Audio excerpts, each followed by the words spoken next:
Welcome back, students, in my YouTube channel. This is the last part of chapter 7 aggregate demand and aggregate supply concept जो है last video में हमने supply function को पढ़ा था.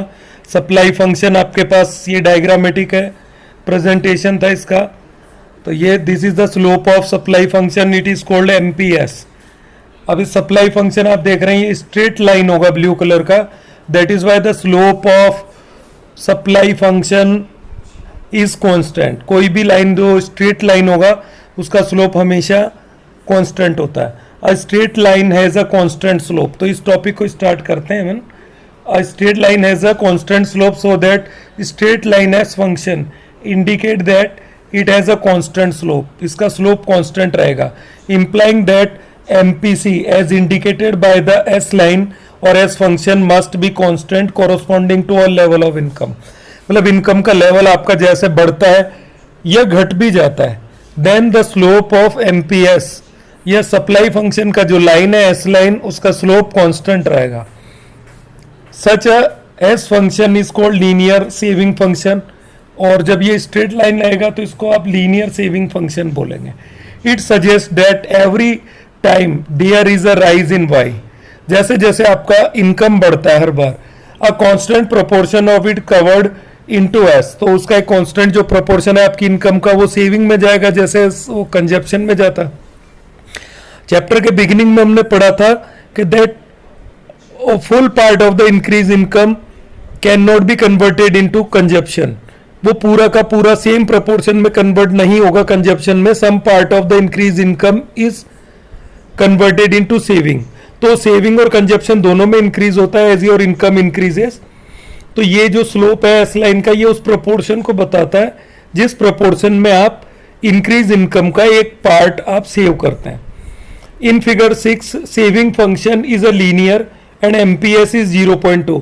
ये उस डायग्राम की बात हो रही है जो अभी आपने ऊपर देखा था. एक बार मैं आपको दोबारा दिखा देता हूं पेज टर्न करके. This is the diagram 6. इसमें आप हल्का सा दोबारा देख ले. This blue line shows the supply function. ये जो पॉइंट है यहाँ पे आपका सेविंग जो है 0 हो जाता है. It mean income is equal to consumption हो गया. सेविंग 0 है. इससे आगे आने पर पॉजिटिव सेविंग स्टार्ट होता है, इससे पहले नेगेटिव सेविंग होता. ये 20 जो ऑटोनोमस कंजप्शन है, यहाँ ये सेविंग फंक्शन में नेगेटिव सेविंग होगा. कंजप्शन फंक्शन में आप ये इस तरीके से 20 से स्टार्ट करते हैं because it is called autonomous consumption. ठीक. और this is the slope of S line. एल्जेब्रिकर तो ऊपर एक लाइन रह गया था. अब एमपीसी आपके पास 0.2 है. It means it suggest that every time there is a rise in income 20% of it save. मतलब जैसे आपका इनकम बढ़ता है, अब वो इनकम कितना भी बढ़े, 100 रुपए बढ़े, 1000 बढ़े, 10,000 रुपए बढ़ जाए, कितना परसेंटेज बढ़े, बट जो इंक्रीज इनकम है टोटल इंक्रीज इनकम का 20% आप सेव करोगे एंड 80% आप कंजप्शन में डालोगे. ठीक. तो आपके पास ये 0.8 और प्लस 0.2 अगर आप ऐड करते हैं तो ये 1.0 आ जाता है. इसका मतलब MPS plus MPC is equal to always 1. ये 1 होगा ना. And this is algebraical presentation of supply function S is equal to minus C bar plus 1 minus B Y. तो यहां आप ध्यान देंगे this is the supply function. जो minus C bar है it is called negative saving. अब आप यहां पे माइनस एस भी लिख सकते हैं. ठीक. तो ये ऑटोनोमस कंजप्शन होता है. सी बार इसको माइनस बता दिया, it is called negative saving. ठीक. और जो माइनस 1 माइनस बी है, बी तो आपका क्या था, part of consumption which depend on your income, या फिर आप इसको क्या बोलते थे, एमपीसी. अब यहां पे 1 माइनस बी है, इट मीन 1 माइनस एमपीसी भी लिख सकते हैं आप. अब 1 माइनस एमपीसी किसके बराबर होगा, एमपीएस के बराबर. ठीक. तो अगर आप इसको थोड़ा सा कन्वर्ट करें, मॉडिफाइड इजी बनाना चाहें समझने के लिए, तो ये फंक्शन मैं ऐसे भी लिख सकता हूं, S is equal to minus S plus M P S Y. इन दोनों में कोई फर्क नहीं, बोथ आर सेम. इससे थोड़ा सा आपको क्लियरेंस मिलेगा कि यहां पे सप्लाई फंक्शन में एमपीएस आ जाता है, कंजप्शन फंक्शन में एमपीसी आ जाता है. और ये वो पार्ट होता है इनकम का विच depend on income, whether it is saving और कंजप्शन. अगर कंजप्शन होगा तो एमपीसी आएगा, तो एमपीसी मतलब एमपीसी वाई मतलब होता है कि आपके कंजप्शन का वो पार्ट जो इनकम पे डिपेंड करता है, जो इनकम के बढ़ने पे बढ़ता है और घटने पे घटता है, पॉजिटिव रिलेशन होता है। और सेविंग का रिलेशन भी इनकम के साथ पॉजिटिव होता है। If your income increases then saving also increases. ठीक, तो 1 minus B is equal to MPS हो गया, और माइनस सी जो है आपका, इसको नेगेटिव सेविंग आप बोलेंगे। यहाँ डिस्क्रिप्शन दिया हुआ minus C indicate the value of S, मतलब माइनस सी आपको सेविंग की वो वैल्यू बता दी when your income is zero. Minus C bar indicated the value of C when Y is equal to zero. और जो सी बार था autonomous consumption, ये जीरो लेवल इनकम का कंजप्शन था। Accordingly minus C bar indicated the value of S when Y equal to zero, मतलब zero level of income पे जो आपके पास सेविंग होगा उसको नेगेटिव माना जाएगा। So that when C bar is equal to 20 minus C bar is equal to minus 20। तो example जो हमने लिया था शेड्यूल, उसमें आपका ऑटोनोमस कंजप्शन जो जीरो लेवल ऑफ इनकम पे था वो 20 था। तो जब आप इसको सेविंग फंक्शन में रखेंगे तो माइनस 20 वैल्यू हो जाएगा, which is the value of S when Y is equal to zero. 1 minus B is equal to MPS, ये मैंने भी आपको बताया, because the sum of MPC and MPS, MPC plus MPS का वैल्यू 1 होता है। सो 1 माइनस जो एमपीसी है वो आपके पास क्या हो जाता है, एमपीएस हो जाएगा 1 minus B. It indicate that rate at which S changes in response to a change in Y. S जो है चेंज होता है in response to change in Y, मतलब सब आपके पास सेविंग कब चेंज होता है, जब वाई चेंज हो जाए आपके पास। ठीक है, तो ये होप आपको ये समझ आया। ये जो इनकम का पार्ट है सेविंग, ये 1 माइनस बी सेविंग का वो पार्ट है जो इनकम पे डिपेंड करता है। It indicated the rate at which S changes in response to change in Y. तो ये रेस्पॉन्स इनकम के रेस्पॉन्स पे चेंज होगा। तो Y is MPC is equal to 1 minus B, where B is equal to MPC, B तो MPC होता है। This is because दोनों का सम 1 है, मैंने आपको बता दिया है। See in the next section of details. Thus if consumption function is known, अगर आपको कंजप्शन फंक्शन पता है, then the equation of saving function can be derived from C function. तो सी फंक्शन से आप उस इक्वेशन को ड्राइव कर सकते हैं एज अंडर। अब आपके पास सी क्या था, ऑटोनोमस कंजप्शन 20 है और एमपीसी की वैल्यू है 0.8 और वाई, ये दिस इज कंजप्शन फंक्शन। अब सेविंग फंक्शन चाहिए तो आपको 20 को तो माइनस 20 में करना है, और 0.8 है तो 1 माइनस 0.8 करेंगे। अब क्या हो जाएगा, ये माइनस 20 0.2 वाई। तो ये डेरिवेशन हो गया सेविंग फंक्शन का, कहाँ से, कंजप्शन फंक्शन से है। ठीक, it is very easy. I hope आपको आसानी से समझ आ जाएगा। 0.8 और 0.2 का सम 1 होता है, और एमपीसी और एमपीएस का सम 1 होना चाहिए। यहाँ डिस्क्रिप्शन आपके पास नीचे लिखा हुआ है, तो आप इजीली इसको समझ सकते हैं यहाँ से भी। Now next page, derivation of the supply function from the consumption function.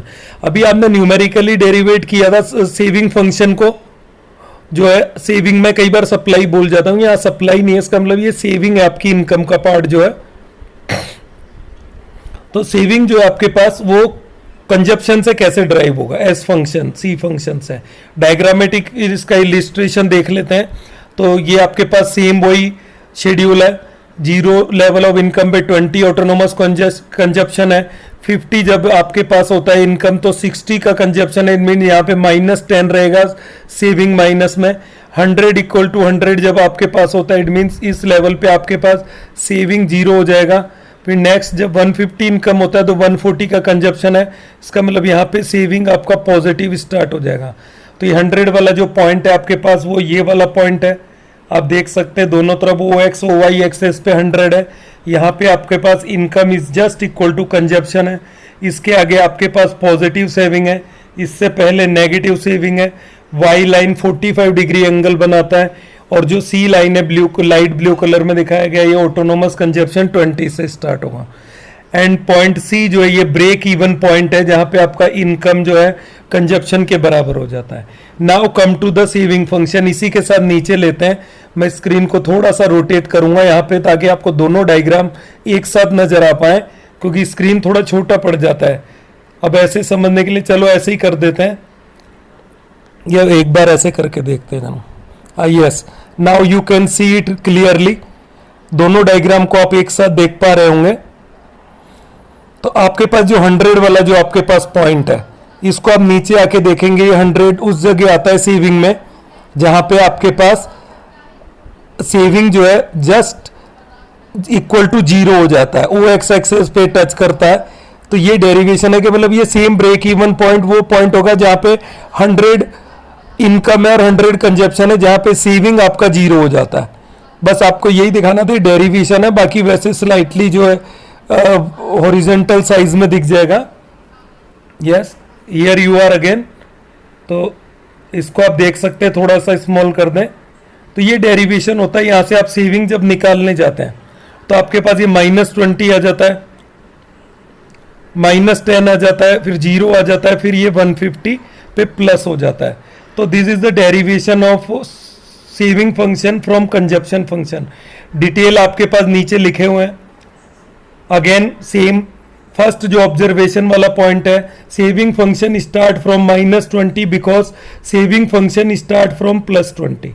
अब कंजप्शन जो फंक्शन है आपका +20 से स्टार्ट होता है, तो सेविंग फंक्शन -20 से वो ओ एक्स एक्सेस के नीचे लाइन से स्टार्ट होगा, जो डायग्राम में आपको नजर आ रहा है ऊपर। सेकेंड पॉइंट है ऑब्जर्वेशन का, s is equal to 0 when y is equal to 100। This is because c is equal to y when y is equal to 100।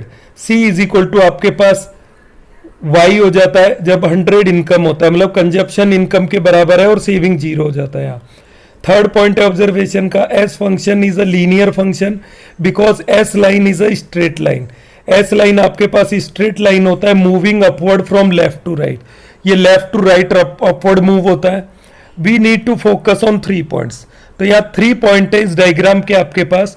आप स्क्रीन को पॉज करके कभी भी डायग्राम को स्टडी कर सकते हैं। फर्स्ट जो पॉइंट था, S line start from the point which indicated the value of S bar. मतलब एस बार जो मिनिमम कंजप्शन था -20 से स्टार्ट होगा in above case, and the value of S bar is equal to the value of C bar. जो value of S is equal to the value of C bar होगा, but with a negative sign. पर यहां आपको 20 के साथ -20 लगाना पड़ेगा। 10 figure 7b, S line start from -20। ठीक, ऊपर अगर आप देखेंगे ना तो ये कंजप्शन फंक्शन 20 से स्टार्ट है वाई एक्सेस पे, बट जब सेविंग फंक्शन की बात आती है तो माइनस से स्टार्ट है। This is the first observation. Second observation है, S line crosses the X axis. अब जो सेविंग लाइन है जो एक्स एक्सेस के नीचे से स्टार्ट होता है, ये एक्स एक्सेस को कहां पे कट करता है, जहां पे आपका c is equal to Y हो जाता है, सो दैट यहां पे s इज इक्वल टू 0 हो जाएगा। 10 इन फिगर 7b, ये पॉइंट नंबर सेकंड में पढ़ रहा हूं। ये फिगर 7b में S line crosses X axis when c is equal to y is equal to 100। मतलब यहाँ टोटल इनकम 100 है और टोटल कंजप्शन भी आपके पास 100 हो जाता है, and therefore s is equal to 0 है, सेविंग आपके पास 0 है। थर्ड पॉइंट है, the slope of S line is equal to 1 minus slope of C line. अब जो स्लोप है एस लाइन का वो आपके पास क्या हो जाता है, 1 माइनस बी। अब b क्या होता है, स्लोप ऑफ सी लाइन, तो 1 minus B is equal to MPS हो जाएगा। 10 in figure 7a 7b, while the slope of c line is 0.8, that of s line is 1 minus 0.8 is equal to 0.2 हो जाएगा। यहां भी note that MPS is equal to 1 minus MPC, ये आपके पास लिखा हुआ है। Now high order thinking question है, बड़े सिंपल से क्वेश्चन है ये आपके पास। पहला इसमें आता है, how would you specify the saving function given the consumption function as under. Consumption function आपको दे रखा है c is equal to B Y, मतलब ऑटोनोमस कंजप्शन यहाँ 0 है, c बार नहीं दिया है। इट मीन्स तो आप नेगेटिव सेविंग 0 कर दें, तो ये इस केस में सेविंग फंक्शन क्या हो जाएगा, आंसर में दिया हुआ s is equal to 1 minus B Y. तो यहाँ जब ऑटोनोमस कंजप्शन नहीं था तो माइनस सेविंग भी नहीं होगा। नोट लिखा हुआ है, in the c function there is no constant term like c bar, accordingly there is no constant term like minus C. तो जब सी बार नहीं है तो माइनस सी बार भी नहीं होगा in the saving function. Such a C function और S function indicates that C is equal to 0 और S is equal to 0 when Y is equal to 0। तो ऐसे सेविंग और कंजप्शन फंक्शन से आपको क्या बात पता चलती है कि if your income is 0 then your consumption and saving is also 0. Next question number 2, high order thinking में, what value will you assign to the slope of s function when the slope of c function is given as 0.6. अब आपको consumption function 0.6 दिया है, तो इससे आप S function लाएं, तो आंसर है स्लोप फंक्शन एमपीसी होता है, slope of saving function MPS है, दोनों का सम 1 है, तो आप स्लोप ऑफ एस फंक्शन निकालेंगे तो 1 माइनस एमपीसी 1 माइनस 0.6, तो ये आपके पास 0.4 के इक्वल हो जाएगा. ठीक. क्वेश्चन नंबर 3 है, when S find S when C is equal to 200, MPS is equal to 0.4 and Y is equal to 1000 है. तो we know that S is equal to minus C bar plus MPC Y. अब जो saving है आपके पास ये saving function लिखा हुआ है. We know that saving is negative to the extent consumption is positive when Y is equal to 0. तो जब तक आपके पास इनकम 0 है उस टाइम तक तो सेविंग नेगेटिव होगा. So that minus C bar जो है ये माइनस 200 हो गया. ठीक. अगर आप यहां देखेंगे इसमें जो दे रखा है सी बार, उसने ऑटोनोमस कंजप्शन दिया है 200, तो नेगेटिव सेविंग यही हो जाएगा. अब सब्स्टिट्यूटिंग द वैल्यू, तो आपने सेविंग फंक्शन में माइनस सी बार की जगह 200 लिखा, 0.4 आपके पास एमपीसी आया है. ठीक.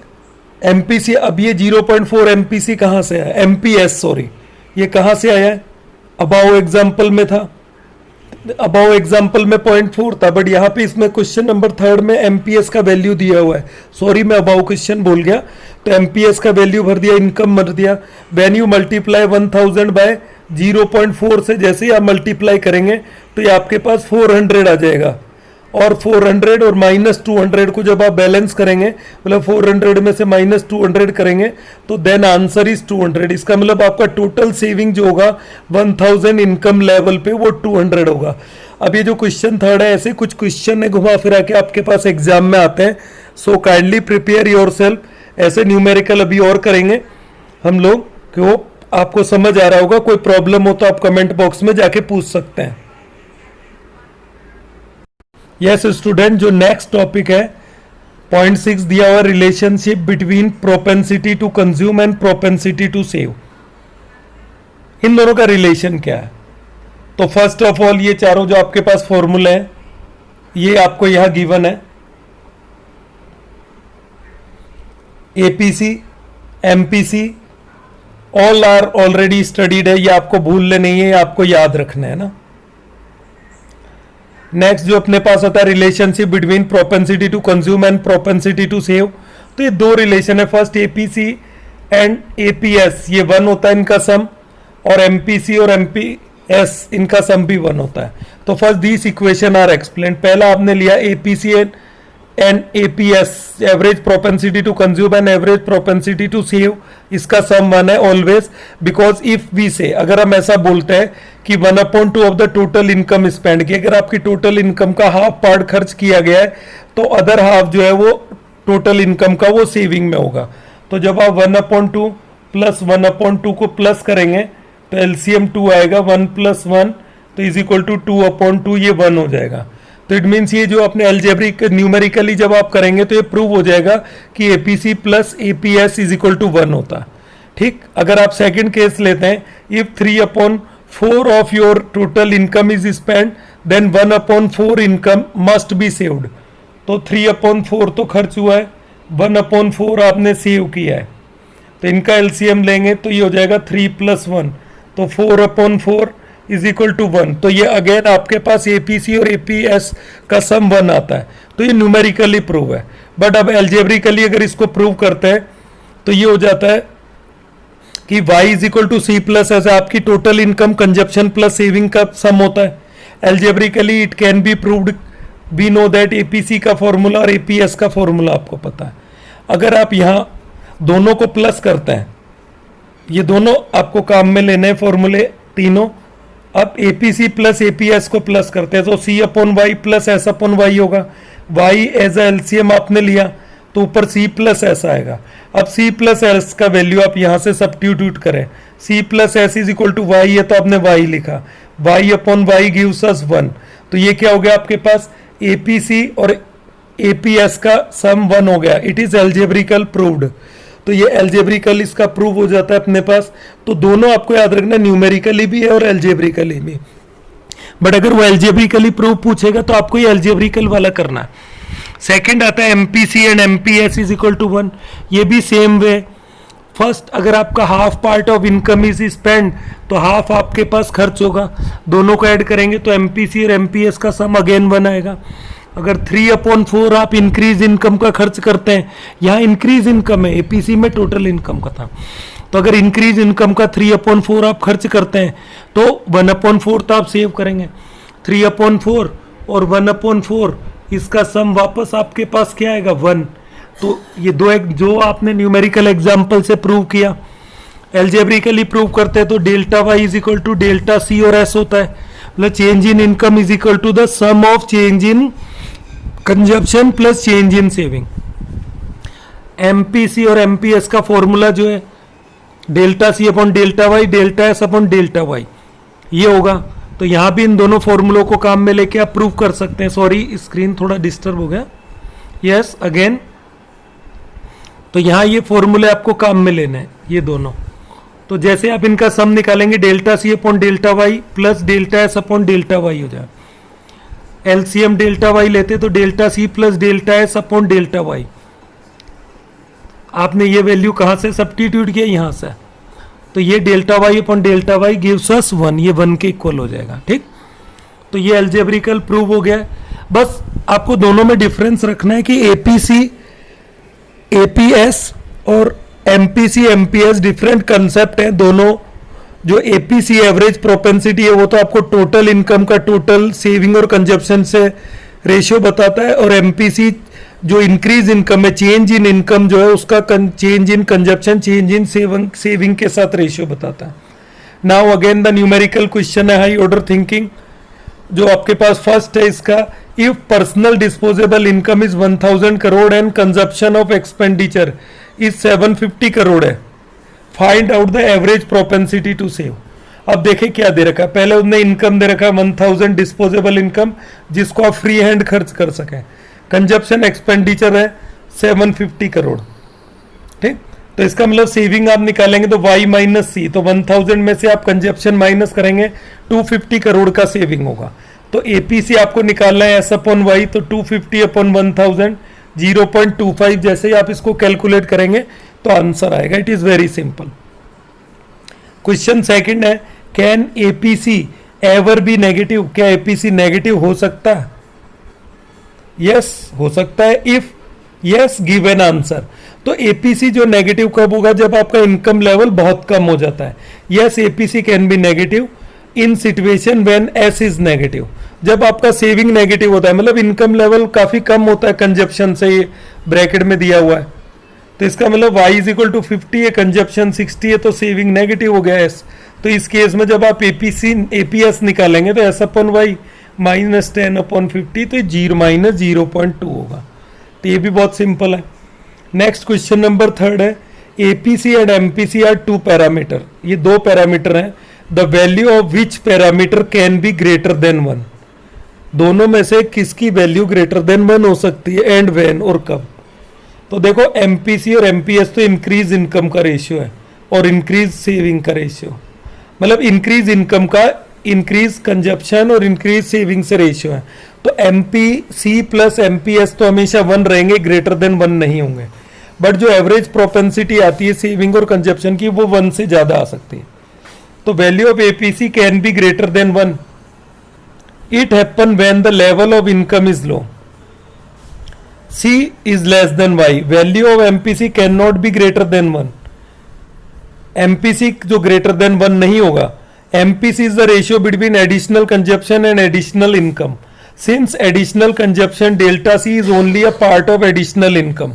क्योंकि delta C तो सिर्फ बढ़ी हुई इनकम का पार्ट है, तो जिसका formula delta C upon delta Y है, can not be greater than 1, ये 1 से ज्यादा नहीं होगा ना। तो एवरेज प्रोपेंसिटी का जो वैल्यू 1 से ज्यादा हो सकता है कंजप्शन का। नंबर 4 है, और ये लास्ट क्वेश्चन है इस चैप्टर का, इसके बाद ये चैप्टर ओवर है।